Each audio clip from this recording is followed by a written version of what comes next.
नमस्कार, आपण पाहत आहात यूसीन न्यूज आणि तयारी पेरणीची या विशेष कार्यक्रमात आपणा सर्वांचं मनापासून स्वागत। प्रेक्षकांनो, आपल्या देशाची खरी ताकद आहे शेतकरी।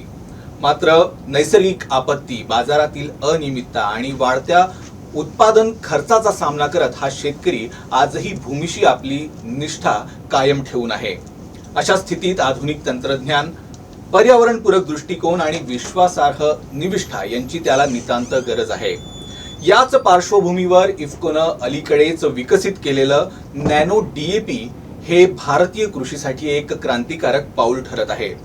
पारंपरिक डीएपीच्या तुलनेत कमी प्रमाणात वापरून अधिक परिणामकारकता मिळवणारं हे उत्पादन शेतकऱ्यांसाठी बचत करणारं आणि मातीच्या आरोग्याला सुद्धा पोषक आहे। आज आपण इफ्कोच्या अशाच एका नेतृत्वकर्त्याशी संवाद साधणार आहोत। इफ्को पुणेचे स्टेट मार्केटिंग मॅनेजर उदय तिजारे आज आमच्या स्टुडिओत आहेत। सर, आपलं यूसीन स्टुडिओत मनापासून स्वागत। नमस्कार, धन्यवाद। यंदा मॉन्सून अगदी लवकर आलेला आहे आणि पाऊसही चांगला पडतोय आणि पुढे देखील पाऊस पडण्याची चांगली अपेक्षा आहे आणि शेतकरी सुद्धा आता पेरणीच्या लगबगीला लागलेला आहे।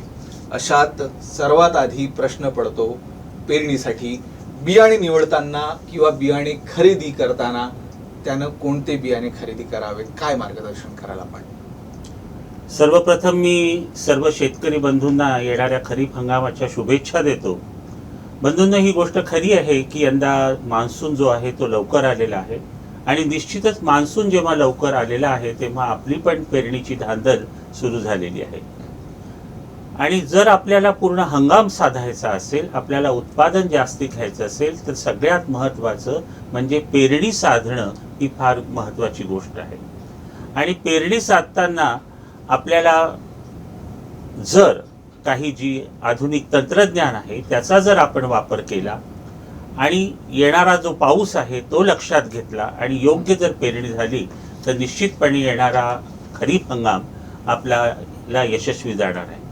संत तुकाराम महाराजांनी म्हटलं आहे, शुद्ध बीजापोटी फळे रसाळ गोमटी। म्हणजे काय, जर बियाणं चांगलं असेल तर त्याच्यापासून मिळणारं जे उत्पादन आहे त्याची गुणवत्ता ही निश्चित चांगली राहणार आहे। आणि सगळ्यात महत्त्वाचं, याच गोष्टीसाठी आपल्याला बियाणाकडे लक्ष देणं गरजेचं आहे। आता आपण विचारलं मला की बियाणं कसं घ्यावं किंवा कुठे चांगलं मिळेल किंवा त्याच्यासाठी कुठल्या गोष्टी महत्त्वाच्या आहेत, तर माझी सर्व शेतकरी बंधूंना विनंती राहील की कुठलंही बियाणे घेताना अधिकृत विक्रेत्याकडूनच आपण खरेदी करा। ज्याच्याकडे बियाणं विक्रीचं लायसन्स आहे अशा विक्रेत्याकडनं जर आपण चांगल्या प्रकारचं, चांगल्या कंपनीचं, उच्च दर्जाचं जर बियाणं घेतलं आणि मग काही त्या बियाण्यांवर प्रक्रिया करून जर पेरणी केली तर आपण येणारा जो खरीप हंगाम आहे किंवा जी पेरणी आहे ती योग्य दृष्टीने साधणार आहे। नक्कीच, पण बियाण्याचा जो जोम असतो आणि उगवण क्षमता असते ती कशावर अवलंबून असते? बियाण्याचा जोम आणि उगवण क्षमता जी असते ती अनेक गोष्टीसाठी, त्या गोष्टीसाठी कारणीभूत असतात। एक तर बियाण्याचा आकार, बियाण्याचा प्रकार, ज्या वेळेला बियाणं आपण पेरतो त्यावेळेला असणारं हवामान आणि त्या बियाणात जे अन्नद्रव्य पाहिजे असतात उगवण शक्तीसाठी किंवा उगवण्यासाठी त्याची उपलब्धता, या सगळ्या गोष्टींवर बियाण्याची प्रत किंवा त्याचा जोम किंवा त्याची उगवण शक्ती या गोष्टी अवलंबून असतात। आपण आज बियाणांची जी प्रक्रिया आहे, बीजोपचार आहे, त्याबद्दल आपण संवाद साधत आहोत। पण पुन्हा एकदा मी तुम्हाला बियाणांपूर्वी, म्हणजे जसा मॉन्सून यावेळेस लवकर आलेला आहे, गेल्या अनेक वर्षात आपण पाहिलं की मॉन्सून हा उशिराने यायचा, तर हा जो मॉन्सून लवकर आलेला आहे याचा काही फायदा शेतकऱ्यांना मिळणार आहे का, याबद्दल काय सांगाल? निश्चितच याचा फायदा शेतकऱ्यांना मिळणार आहे, कारण शेतकऱ्यांची पेरणी जी आहे ती योग्य वेळी होणार आहे। परंतु सातत्याने कृषी विभाग सुद्धा या गोष्टींकडे लक्ष ठेवून आहे आणि कृषी विभाग शेतकऱ्यांना अलर्ट करतो आहे की मान्सून जरी लवकर आला तरी पेरण्या खूप घाईने करू नये, कारण जोपर्यंत कृषी विभाग सांगणार नाही किंवा मान्सून म्हणजे जमिनीत आपल्या पाण्याचं व्यवस्थित मॉइश्चर राहणार नाही, हवामान त्या दृष्टीने पूरक राहणार नाही, तोपर्यंत शेतकऱ्यांनी घाईने पेरणी करू नये। पण निश्चितपणे शेतकऱ्यांची पेरणी यावेळेला योग्य वेळी होणार आहे। कारण मान्सूनचा हा जो लवकर येण्याचा फायदा आहे तो शेतकऱ्यांना निश्चितच मिळेल. नक्कीच. आपण आताच बोलताना अन्नद्रव्ये याबाबत आपण बोलत होतात. बरोबर. तर बियाण्यांच्या उगवण्याच्या क्षमतेसाठी ती कुठली अन्नद्रव्ये आहेत जी अत्यंत महत्वाची आहेत? असं आहे की बियाण्याची उगवण क्षमता किंवा बियाण्याची उगवण्यासाठी जी अन्नद्रव्य लागतात ती म्हणजे एक तर नत्र आणि स्फुरद, ह्या दोन गोष्टी ज्या आहेत, हे जे दोन अन्न घटक आहेत त्याची बियाण्यात जर व्यवस्थित उपलब्धता असेल तर बियाण्याची उगवण शक्ती चांगली येते. कारण असं आहे, नत्र एकूणच पिकाच्या वाढीसाठी किंवा बाकी त्याच्या चयापयाच्या कार्यासाठी आवश्यक असतो. स्फुरद जो घटक आहे तो ज्याला आपण पेशी विभाजन म्हणतो किंवा मुळांची वाढ म्हणतो, या गोष्टीसाठी स्फुरदाचं काम महत्वाचं असतं. आणि त्याचमुळे सुरुवातीला त्या बियाणात जर हे दोन अन्न घटकाची पूर्तता असेल किंवा आपल्याला जर बीज प्रक्रियेद्वारे त्याला जर काही या अन्न घटकांचा पुरवठा करता आला तर त्याचा परिणाम बियाण्याच्या उगवणीवर होतो, त्याच्या जोमदार वाढीवर होतो आणि एकदा जर पिकाची वाढ सुरुवातीपासून चांगली झाली तर त्याचा परिणाम तुमच्या उत्पादनावर होत असतो. जसं सांगितलं सर आपण की बीज प्रक्रियेतून ही अन्नद्रव्ये देता येतात, त्यासाठी कोणत्या प्रकारची खते मग आवश्यक असायला हवी? आता एक शेतकऱ्यांच्या दृष्टीने फार एक चांगली गोष्ट झालेली आहे, कारण विज्ञान पुढे जात आहे. पूर्वी आपण म्हणत होतो की बीज प्रक्रियेसाठी बुरशीनाशक, कीटकनाशक या गोष्टींचा वापर केला जायचा. पण आता बियाणं प्रक्रियेसाठी अन्न घटकाचा सुद्धा वापर आपल्याला करता येतो आणि त्याच्यासाठी इफ्कोनी आपण सुरुवातीलाच सांगितलेलं आहे की एक नॅनो DAP नावाचं तंत्रज्ञान, नवीन तंत्रज्ञानाने विकसित असं खत शेतकऱ्यांसाठी आणलेलं आहे. तर या नॅनो DAP ची जी प्रक्रिया आहे ही जर आपण बियाण्याला केली तर बियाण्याला सुरुवातीपासून म्हणजे अगदी पेरल्या दिवसापासून नत्राची आणि स्फुरदाची उपलब्धता होईल. आणि जर त्याला पहिल्या दिवसापासून नत्राची आणि स्फुरदाची जर उपलब्धता झाली तर निश्चितपणे त्याचा फायदा त्याच्या उगवण शक्तीवर तर होणारच आहे, पण होणारी उगवण सुद्धा अतिशय जोमदार राहणार आहे. आणि उगवण एकदा जोमदार झाली, मुळं त्याचे जोमदार झाले की पिकं अन्न घटक सुद्धा जमिनीच्या द्वारे सुद्धा मोठ्या प्रमाणावर घेणार आहे.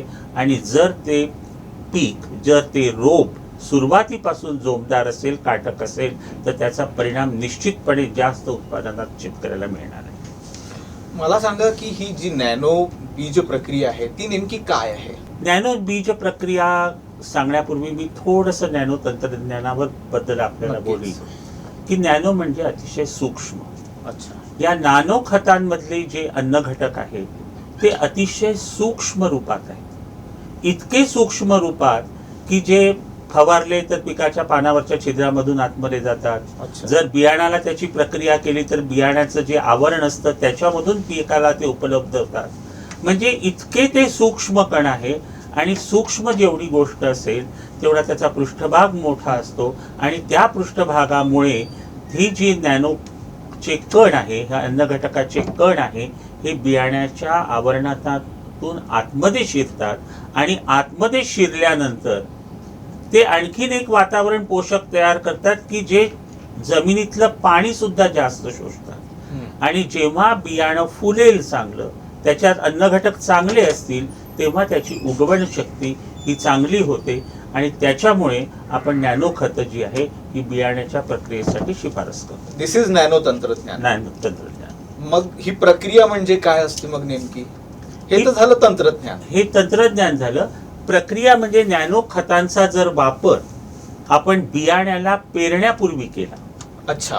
आज काय होत आहे की शेतकरी सुरुवातीला पेरताना खतं देतो, फार मोठ्या प्रमाणावर खतांचा वापर होतो. काही लोक पेरतानाच खतं दिल्या जातात, 2 चाळीच्या पाबरीनी खतं दिल्या जातात. आणि त्याच्या मागे उद्देश हा असतो की बियाण्याला सुरुवातीपासून, पिकाला सुरुवातीपासून अन्न घटकाची उपलब्धता व्हावी. परंतु ही खतं जेव्हा जमिनीत जातात तेव्हा ते पिकाला उपलब्ध व्हायला साधारणपणे 2 ते 3 आठवडे लागतात. म्हणजे 2 ते 3 आठवड्याचा कालावधी जो असतो त्यावेळेला पिकाला अन्न घटक उपलब्ध होत नाही.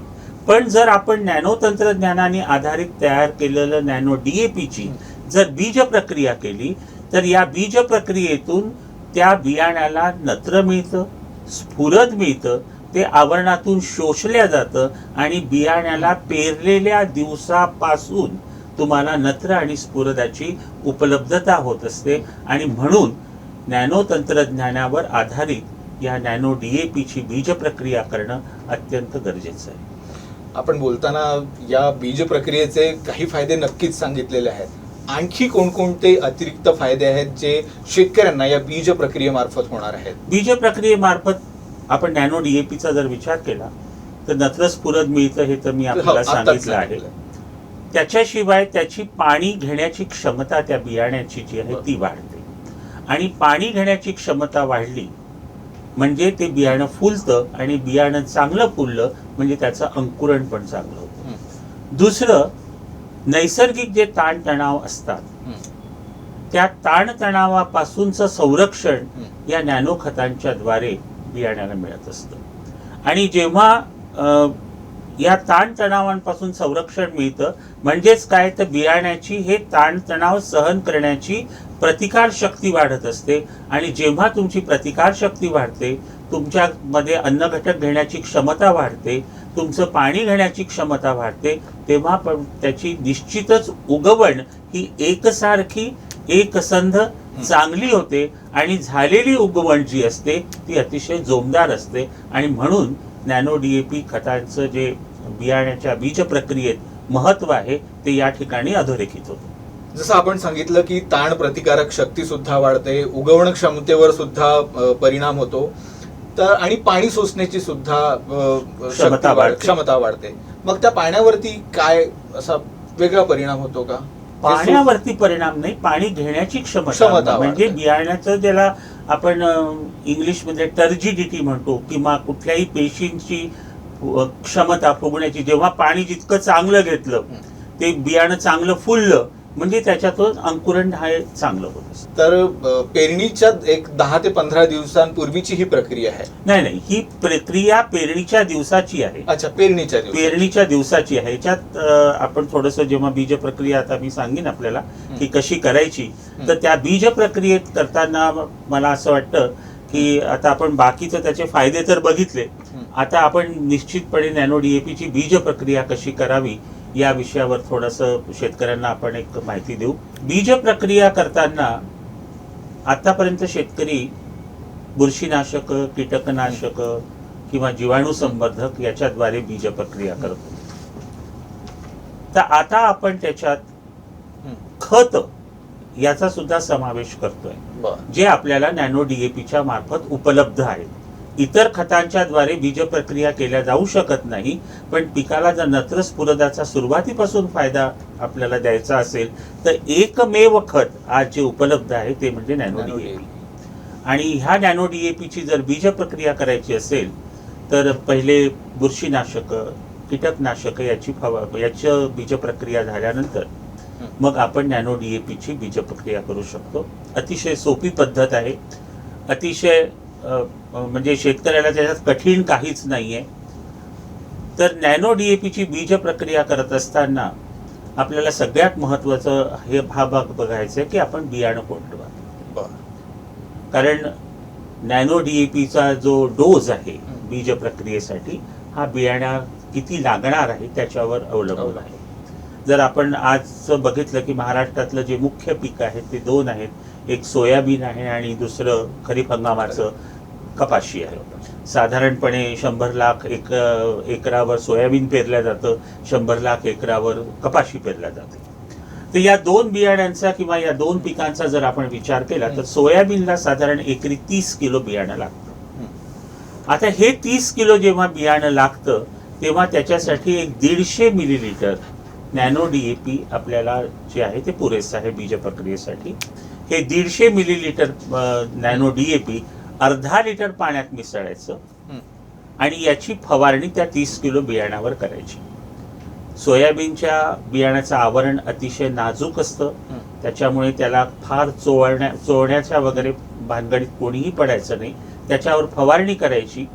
जेणेकरून ते जे सोल्युशन आहे नॅनो DAPचं आणि पाण्याचं ते सगळ्या बियाणाला समप्रमाणात लागेल. एक 15-20 मिनिटं त्याला सुकू द्यायचं सावलीत आणि पेरणीसाठी ते तुम्हाला वापरता येतं. हे सुकवणं याच्यासाठी आवश्यक आहे की जेव्हा जोपर्यंत ते सुकतं तोपर्यंत तुम्ही जो वापरलेला नॅनो DAP आहे तो त्या आवरणाद्वारे आतमध्ये शोषल्या जातो आणि एकदा कोरडं बियाणं झालं की तुम्हाला ते पेरण्यासाठी उपलब्ध होतं. कपाशीच्या बाबतीत विचार केला तर एक अर्धा किलो बियाण्याला एक 100 ml पाणी घेऊन त्याच्यात जर 10 मिलीलिटर आपण नॅनो DAP टाकलं, त्या बियाण्याला हलक्या हाताने लावलं, तेही सुकू द्यायचं आणि सुकल्यानंतर मग तुम्हाला टोकण पद्धतीने लावायचं असेल तर तुम्ही टोकून लावू शकता. ज्या ठिकाणी आजकाल पेरण्याच्या जातीतच कपाशीच्या राहिलेल्या नाही आहेत, पण ज्या ठिकाणी कोणी पेरणं करणार असेल त्या ठिकाणी पेरणी पण करू शकतात. कुठल्याही बियाण्याला त्याच्या आकारमानानुसार त्याला लागणारी जी एकरी मात्रा आहे त्यानुसार या नॅनो DAPची बीज प्रक्रिया करायची असते. पण त्याला फवारून जर आपण त्या बियाण्यावर ते टाकलं म्हणजे बियाण्याचं आवरण रप्चर होत नाही, बियाण्याचं आवरण खराब होत नाही, बियाणं खराब होत नाही, उगवण शक्तीवर त्याचा विपरीत परिणाम होत नाही, शिवाय त्याला अन्न घटकांची पूर्तता तर होतेच. तर या पद्धतीने बीज प्रक्रिया आपण करू शकतो. ज्या ठिकाणी आपल्याला बियाणं पेरायचं नाहीये, पण काही ठिकाणी आपण जसं भाताच्या पिकांमध्ये भाताची रोपं लावतो, भाजीपाल्यांच्या पिकांमध्ये भाजीपाल्यांची रोपं लावतो, ऊसाच्या बाबतीत ऊसाचं टिप्र लावतो, तर या पिकांना सुद्धा ही बीज प्रक्रिया करणं अत्यंत फायद्याचं आहे. म्हणजे रोपं लावण्यापूर्वी त्याची जर रोपं आपण नॅनो DAP आणि पाण्याच्या मिश्रणात बुडवून ठेवले, ऊसाचे टिपरे आपण नॅनो DAPच्या पाण्यात म्हणजे बुडवून ठेवले, किंवा भाताची रोपं आपण नॅनो DAPच्या द्रावणात जर भिजवून मग त्याचं रोवणी केली, तर त्यावेळेला ही मुळं जी आहेत हे नॅनो DAPचं अवशोषण करतात, त्याला ती उपलब्ध होतात आणि त्याच्यानंतर आपण जेव्हा पीक लावतो तेव्हा पहिल्या दिवसापासून त्या पिकाला नत्राची आणि स्फुरदाची उपलब्धता होते. त्याच्यामुळे बीज प्रक्रिया अत्यंत महत्त्वाची आहे. जर तुम्हाला आपला हंगाम साधायचा असेल, आपल्या पिकाची उत्पादकता वाढवायची असेल, आपल्या पिकाची गुणवत्ता वाढवायची असेल, आपलं पीक जोमदार करायचं असेल, तर पहिल्या दिवसापासून त्याला हा नत्र स्फुरदाचा जर अन्न घटक मिळाले तर त्याचा क्रॉप स्टँड खूप छान राहतो, पिकं जोमदार वाढतात आणि आपलं उत्पादन निश्चितपणे वाढतं. नक्कीच आपण ज्याप्रमाणे सोयाबीन आणि कपाशीला ती प्रक्रिया कशी करावी आणि भाजीपाल्याला सुद्धा किंवा ऊस किंवा भाताची शेती आहे त्याबद्दलही सांगितलं. फळांसाठी कुठे असं काही याचा उपयोग पडू शकतो? कुठल्याही पिकाला सुरुवातीपासून जर तुम्हाला नत्र स्फुरद द्यायचं असेल तर जर ते बियाणं लावायचं असेल तर त्याला बीज प्रक्रिया करावी. जर ती रोपं लावायची असतील तर त्याची मुळं या नॅनो DAP आणि पाण्याच्या द्रावणात मिसळून बुडवून मग त्याची रोवणी करावी.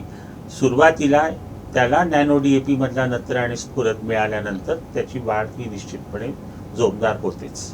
नक्कीच या प्रक्रियेचा शेतकऱ्यांना या खरीप हंगामात त्यांनी जर वापर केला तर त्यांना फायदाच होणार आहे. मला सांगा, या नॅनो DAPच्या उपलब्धतेबाबत संपूर्ण राज्यात नॅनो DAPची उपलब्धता आज कुठल्याही कृषी सेवा केंद्रांमध्ये, कुठल्याही सहकारी संस्थांमध्ये नॅनो DAP उपलब्ध आहे. आणि जेव्हा बीज प्रक्रियेसाठी शेतकरी बंधू आमचे नॅनो DAP घेतील, आता मगाशी मी सांगितलं की सोयाबीनसाठी 150 ml फक्त त्याला बीज प्रक्रियेसाठी लागेल एका एकराला. पण मग प्रश्न हा उभा राहील की मग उरलेलं काय करायचं? कारण नॅनो DAPची बाटली ही 500 ml ची आहे. 350 ml त्याचं उपलब्धता म्हणजे त्याच्याकडे उपलब्ध आणखी राहणार आहे.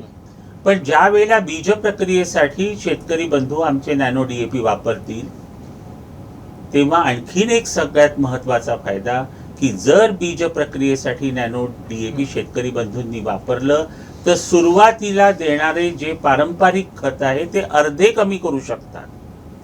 कारण बियाण्याला आपण नॅनो DAPची प्रक्रिया केल्यामुळे त्याला बियाण्याला सुरुवातीपासून नत्रस्फुरद मिळणार आहे. म्हणजे आमचे शेतकरी बांधव जे जमिनीतून खत देणार आहे त्या खताचा अर्धा जरी वापर केला त्यांनी तरी त्यांना ही अन्न घटक नॅनो DAPच्या द्वारे पूर्ण होऊ शकतात आणि मग उरलेला जो नॅनो DAP आहे तो त्यांनी पीक साधारण 35 दिवसाचं झाल्यानंतर फवारणीच्या माध्यमातून पिकावर फवारावं, अच्छा. जेणेकरून त्यांचा जो अन्न घटकाचा पुरवठा आहे तो पूर्ण होईल. नक्कीच मला ही जी संकल्पना आहे बीजोपचार तर शेतकऱ्यांसाठी नक्कीच फायदेकारक आहे, पण याबाबत किती मोठ्या प्रमाणात इफ्को तर्फे जागृती करण्यात येत आहे शेतकऱ्यांमध्ये? 2021 मध्ये पहिल्यांदा नॅनो युरिया आला आणि 2023 मध्ये नॅनो DAP आला. हे तंत्रज्ञान अतिशय नवीन होतं, शेतकऱ्यांसाठी अतिशय नवीन होतं, कारण वर्षानुवर्ष शेतकरी पारंपरिक शेती करतो आहे आणि जे युरिया, DAP किंवा इतर NPK खत जे आहे, जे जमिनीतून दाणेदार खत आहे, याचा वापर करतोय आणि हे तंत्रज्ञान एकदम वेगळं आलं. बरोबर. जे शेतकऱ्याला जमिनीतून खतं देतो आहे शेतकरी, त्याला आज फवारणीतून खतं देण्यासाठी आपण प्रोत्साहित करतो आहे आणि हे तंत्रज्ञान नवीन असल्यामुळे इफ्को मोठ्या प्रमाणावर गाव पातळीपासून सगळीकडे जनजागृतीचा प्रचार प्रसार करत आहे. प्रचार प्रसाराची सगळी माध्यमं या ठिकाणी वापरल्या जातात आहे. विक्रेता बंधूंना याच्यासाठी प्रशिक्षण दिल्या जातात आहे. शेतकऱ्यांना गावामध्ये जाऊन गावोगाव त्यांच्या सभांमध्ये त्यांना यांच्याबद्दल माहिती दिल्या जातात आहे. शेतकऱ्यांच्या शेतावर जाऊन याची प्रात्यक्षिकं घेतल्या जातात आहे. वेगवेगळे परिसंवाद आयोजित केलेले जातात आहे. अशा जितक्या काही प्रचार प्रसिद्धीच्या आणि माहिती देण्याच्या ज्या काही गोष्टी आपल्याकडे उपलब्ध आहेत त्या सगळ्या गोष्टींचा वापर इफ्को करत आहे आणि इफ्को आज प्रत्येक गावापर्यंत, प्रत्येक शेतकऱ्यापर्यंत पोहोचण्याचा प्रयत्न करतोय आणि याच्यात मला सांगायला अतिशय आनंद होईल की महाराष्ट्र शासनाची सुद्धा याच्यासाठी फार मोठ्या प्रमाणावर इफ्कोला मदत होते आहे. महाराष्ट्र शासनाचे जे कृषी सहाय्यक आहे, कृषी अधिकारी आहे, हे सुद्धा वेळोवेळी शेतकऱ्यांना मार्गदर्शन करतात आहे की जेणेकरून शेतकऱ्यांनी नॅनो खतांचा वापर करावा. तो वापर याच्यासाठीच करायचा आहे की ज्याच्यामुळे शेतकऱ्याचं उत्पादन वाढेल, उत्पादनाची गुणवत्ता वाढेल आणि जे रासायनिक खतामुळे होणारे दुष्परिणाम आहेत, जे मातीवर होतात आहे, पाण्यावर होतात आहे, पर्यावरणावर होतात आहे, ह्या दुष्परिणामापासून आपली सुटका होईल. म्हणजे थोडक्यात काय तर पारंपरिक रासायनिक खताचा वापर करून त्याला पर्यायी खत म्हणून आज आपल्याकडे नॅनो युरिया आणि नॅनो DAP खतं उपलब्ध आहेत. आपण सध्या नॅनो DAP वगैरे बाबत आपण बोलत आहोत. एक पारंपरिक शेती आधी वेगळी होती, आता शाश्वत शेती आणि पर्यावरण पूरक पद्धतींचं महत्त्व वाढत आहे. तर या अनुषंगानं इफ्को तर्फे काय काय उपक्रम किंवा उत्पादन म्हणजे पुढे येण्याची योजना आहे? इफ्को गेल्या 58 वर्षापासून शेतकऱ्यांसाठी पर्टिक्युलरली खत उद्योगात अग्रेसर सहकारी संस्था म्हणून प्रसिद्धीला आलेली. या 58 वर्षात इफ्कोनी नेहमीच शेतकऱ्याला केंद्रबिंदू मानून शेतकऱ्याला त्याच्या उत्पादन वाढीसाठी आणि शाश्वत शेतीसाठी ज्या ज्या काही गोष्टी आहेत त्या पुरवण्याचा प्रयत्न केला आहे. सुरुवातीला इफ्कोनी रासायनिक खतं आणली, त्याच्यानंतर जैविक खतं आणली, त्याच्यानंतर आपण वॉटर सोल्युबल फर्टिलायझर्स, विद्राव्य खतं ती आणली. अशा अनेक गोष्टी शेतकऱ्याला काळानुरूप ज्या ज्या गोष्टी पाहिजे होत्या त्या इफ्कोनी देण्याचा प्रयत्न केला आणि गेल्या 3 वर्षापासून एकूणच परिस्थिती बघता, जमिनीची झालेली उत्पादन क्षमता कमी झालेली बघता, पाण्यावर होणारा दुष्परिणाम बघता, आज आपण ऐकलं असेल की महाराष्ट्रातल्या अनेक जिल्ह्यात पाण्यामध्ये नायट्रेट्सचं प्रमाण भयंकर वाढलेलं आहे आणि हे केवळ रासायनिक खताच्या अतिवापरामुळे या सगळ्या गोष्टी घडत आहेत. पर्यावरण दूषित होत आहे आणि या सगळ्यावर मात करण्यासाठी इफ्कोनी ही नॅनो खतं आणली. आज इफ्कोनी नॅनो खती लिक्विड फॉर्ममध्ये आणलेली आहेत, पण येणाऱ्या कालावधीत इफ्को नॅनो खतं ही दाणेदार स्वरूपात सुद्धा आणण्याचा प्रयत्न करत आहे की जेणेकरून शेतकऱ्याला जमिनीत खत टाकण्याची जे त्याचं समाधान असतं तेही मिळावं आणि पिकाला नॅनो खतांच्या मार्फत अन्नद्रव्यांचा अधिक एफिशियन्सीद्वारे त्याच्या अन्न घटकाची उपलब्धता व्हावी. बोलायला भरपूर आहे पण वेळेची मर्यादा आहे. शेवटी शेतकऱ्यांना तुम्ही काय संदेश द्याल, काय मार्गदर्शन कराल?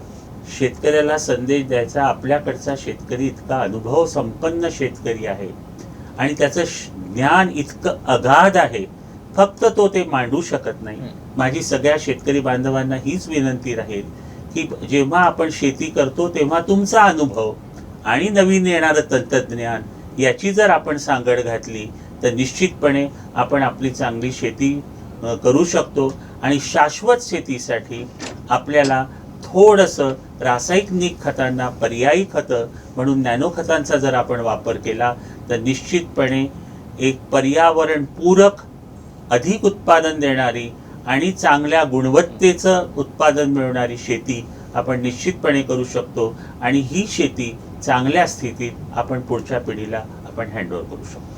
नक्कीच सर, आपण जे मार्गदर्शन केलेलं आहे आणि जो आपला आज ही मुलाखत इथे झालेली आहे, शेतकऱ्यांना खरीप हंगामासाठी नक्कीच कामात येईल. आपण आपल्या अतिशय बिझी स्केड्यूलमधून वेळात वेळ काढून आलात त्याबद्दल आपले मनापासून आभार आणि मनापासून धन्यवाद सुद्धा. धन्यवाद. पुन्हा एकदा शेतकरी बंधूंना येणाऱ्या खरीप हंगामाच्या शुभेच्छा देतो. धन्यवाद बंधू. तर प्रेक्षकांनो, हे होते उदय तिजारे सर आणि नॅनो डीएपी या बाबत आपण आज त्यांच्याकडून माहिती जाणून घेतलेली आहे. या तयारी पेरणीची कार्यक्रमात आज बस इतकंच. पाहत रहा UC न्यूज. नमस्कार.